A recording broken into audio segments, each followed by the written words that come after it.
What is peak min max on my Fluke 87 multimeter and how do I use it?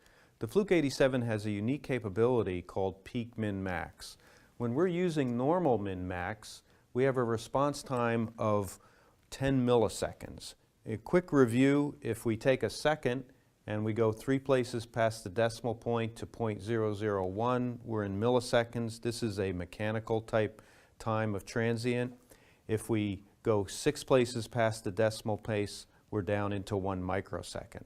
So when I'm in peak min max, to activate that, I hit the min max key and then the peak min max right after that.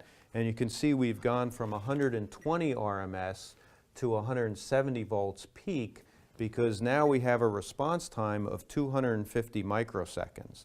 When we work with a 60 hertz sine wave, half of that sine wave stretches 8 milliseconds across.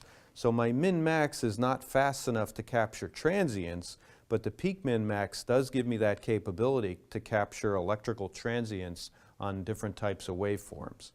So in review, to activate the peak min-max, I hit the min-max key and then the peak min-max key.